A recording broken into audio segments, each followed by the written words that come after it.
Welcome to Celtic Medicine Stories, a podcast where we explore stories from the old Celtic lands with the understanding that they carry medicine for us. I'm your host, Kat Horton, and I offer these stories in the spirit of the oral storytelling tradition of the British Isles. That is, they are free and they're open to everyone, always. Although these stories often have come from another time and have evolved through time with the oral storytelling tradition, they are here still for a reason. If you're curious about going deeper with this story, with the images, symbols, characters, landscapes, sounds, whatever it is that's speaking to you from this particular story, then there are some free resources below which will help guide you in that process. The story that we're starting with is one that is close in to me. It originates from the Eildon Hills, which are in the Tweed Valley in the Scottish borders, about 20 minutes down the road from where I grew up and where my birth family continues to live. So for me, this story holds a special power. It's also one of those stories that weaves the other world with this world very tightly, as many of the Scottish folklore stories do. It has that wonderful quality of speaking about an historical figure, a man that we know lived at a certain time in this place, and this very otherworldly story that has become attached to him. The story is usually called Thomas the Rhymer or True Thomas. And if you go to Earlston in the Scottish borders and Melrose, or in between those two towns, you can go and visit the Rhymer's Stone. And this is what is said to be the last of the remains of Thomas's house. It's still there. You could go visit it. And if you go walking up in the Eildon Hills, which also have many other stories attached to them, and are three very prominent hills in the otherwise flat landscape, you will also see a stone plaque raised, I think, in about the 1920s to the Eildon tree, which figures in this story. So not only was Thomas a person in the historical record, but this tree that features in the story as the portal to the other world was also a very, very well-known tree to the point that there is now a stone standing there commemorating this tree, and it says that this is where Thomas the Rhymer met the Queen of Fairies, which is what we're going to hear about. So it has this beautiful quality for me of this legendary episode of tying these two worlds together, one opening up into the other and bleeding back and forth between this world and the other world. There's much more I could say about this story, but I'm going to leave it at that for now. So as you listen to this story, as with all these Celtic medicine stories, let yourself float. You don't need to pay attention in the way maybe you were asked to do in school. You don't need to try and follow the plot line or the dialogue or anything in particular. In fact, the medicine lies in what you find yourself attending to. So when you let yourself go into that receptive, floaty state and you find your mind wanting to savor an image or a sound or a word, and you find yourself more engaged with that than whatever it is that I'm saying, then notice that. You don't need to analyze it or try and figure it out in that moment, but just notice it, that called your attention, because that's where the medicine lies. Wherever this story interacts with your story is what you're looking for. And I believe this is part of why these stories have been around for so long, is because they each interact with us in some special way. And so as you listen, just let yourself absorb it and notice which parts stick out to you.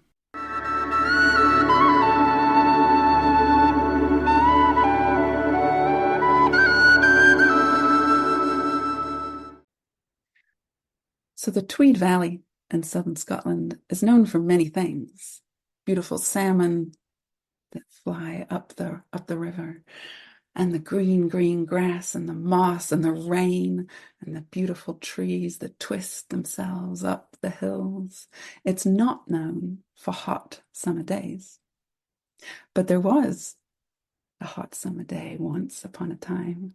And on that day, young Thomas, who lived in Ercley Doon, was sick of working. And he said, I got to get up out of here. I got to get up into the hills, into the woods, and just rest a little bit. I've been working too much.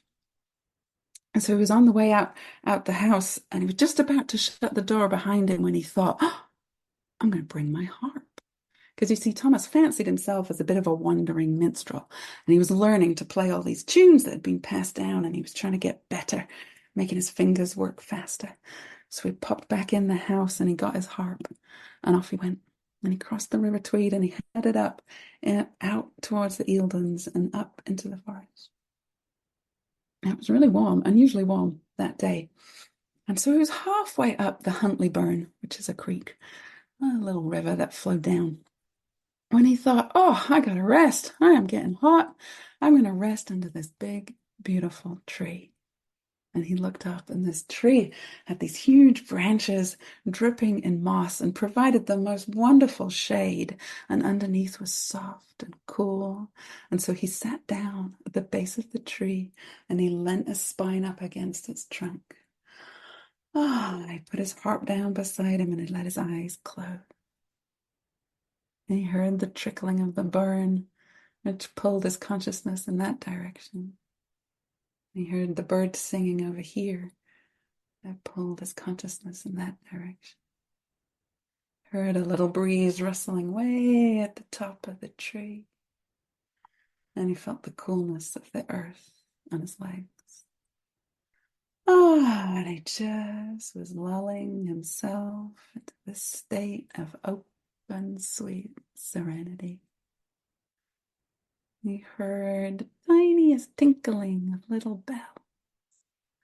And he just let that music play through his mind till he snapped his eyes open. What is that? Tinkling of bells? What's that? And then he saw coming through the trees towards him magnificent white mare, reins on this beautiful horse with 50 silver bells tinkling in the wind. And atop this beautiful mare, the most stunning woman he's ever seen. Blonde hair cascading down her back. She's wearing this green silk dress with this green mantle wrapped around, held with a gold brooch at her chest. Across her shoulder is slung a quiver of arrows.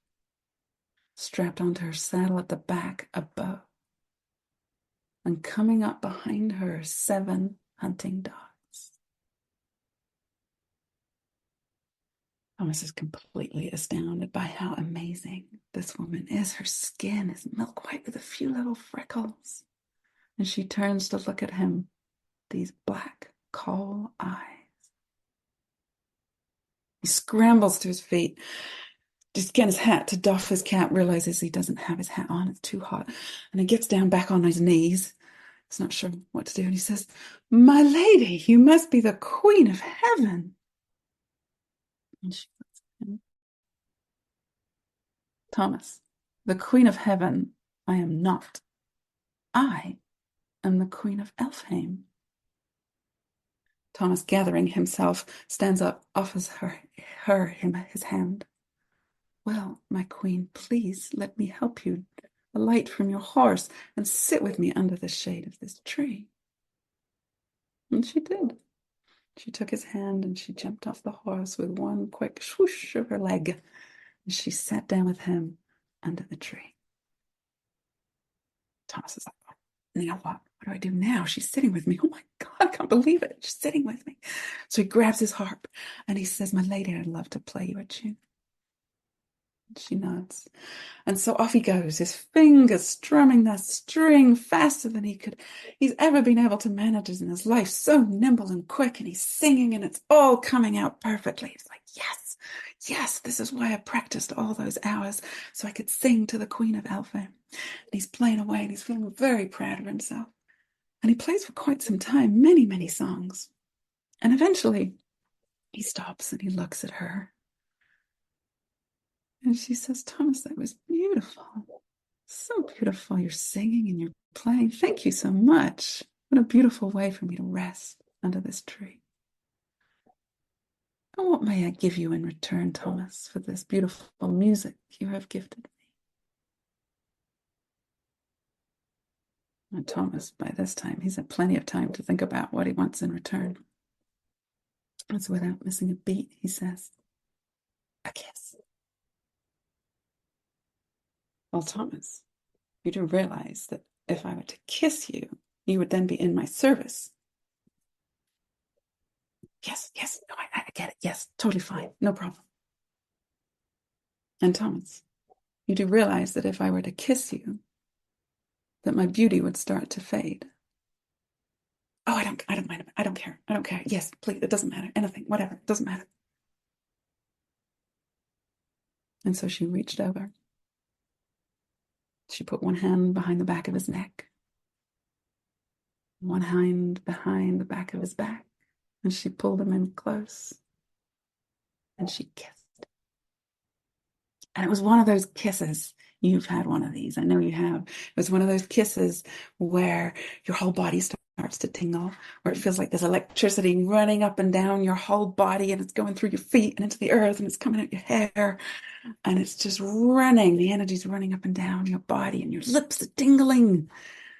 And it sort of tasted like peppermint or strawberries, or just something fantastic. He couldn't tell, but it was one of those kisses. And so he leaned in for another one. Oh, why wouldn't you, right? And it was just as fantastic. And he did notice after a first few kisses that her hair was losing its sheen a little bit, and her skin was starting to become a little grayer. And they carried on. And you know what happens with a man and a woman on a warm summer's day under a tree when they like each other. And one kiss led to the other and another and more and touching. And they were there for quite some time, it's said. And with each kiss and with each touch, he noticed her skin getting a little grayer, her skin crinkling, her skin changing, her body changing, her hair becoming gray, until by the end of their lovemaking, she was an old hag. He didn't care. He didn't care. By that point, he didn't care. He just thought she was the most amazing thing. He loved the way she smelled, the way she tasted. He loved the sound of her voice in his ear. He didn't care what she looked like. And as the sun was starting to get low, starting to drop behind the hills, she said to him, "Well, Thomas, it's time for us to go now." Okay. He said, okay. He had no idea where they were going. He didn't care. Okay, he said. And so she climbed back on that beautiful white gray mare and pulled him up behind her. And off they went. She called the dogs, and off they went. And they crossed over the burn. And as they did, the horse splashed up water, and some of it went in his eyes, and he rubbed his eyes. And when they were on the other side of the burn, everything looked different. Now you got to remember, Thomas grew up in these woods. He knows every inch of these woods like the back of his hand, but suddenly he doesn't know where he is. And they've only been on the horse a minute. He's in this wasteland, this grey wasteland. He can't get his bearings, can't. The only thing he knows is that he can hear the sea breathing in his ear, and the sea's at least a day's walk away. He's confused. He doesn't know what's happening.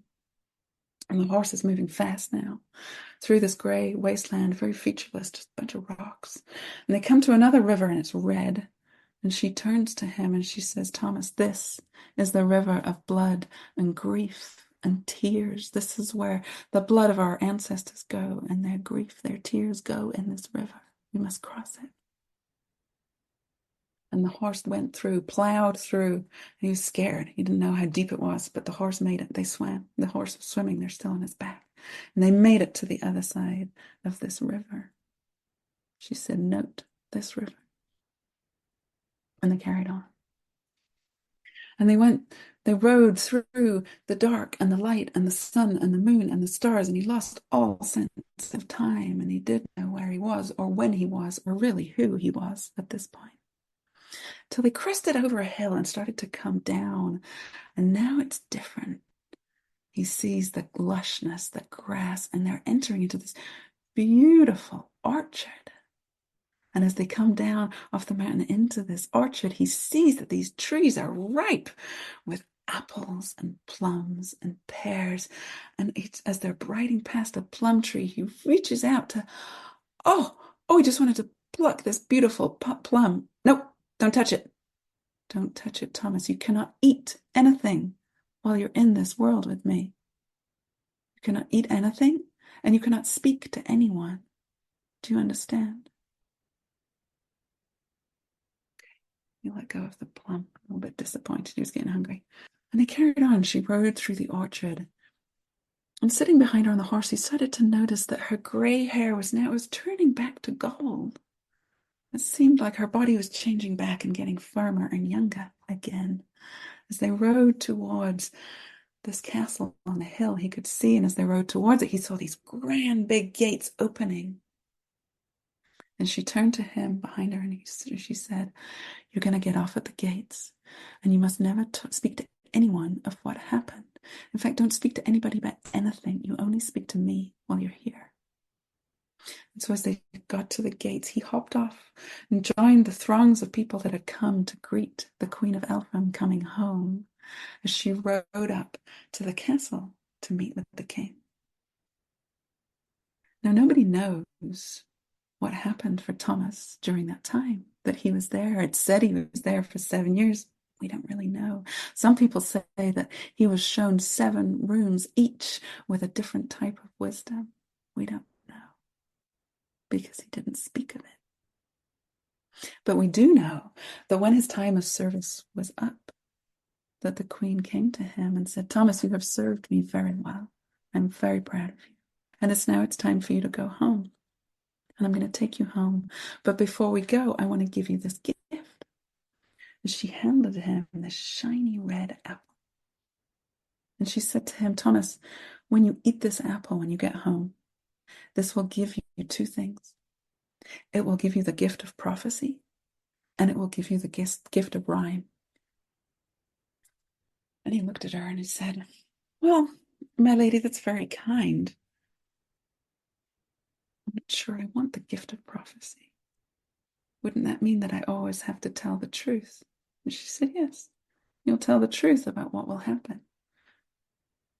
And he said, "Well, my lady, there's times like when I'm selling a cow, or, if there's a young lady that I'm trying to impress, that I maybe don't always want to tell the truth. I want to exaggerate a little bit, maybe embellish a little bit."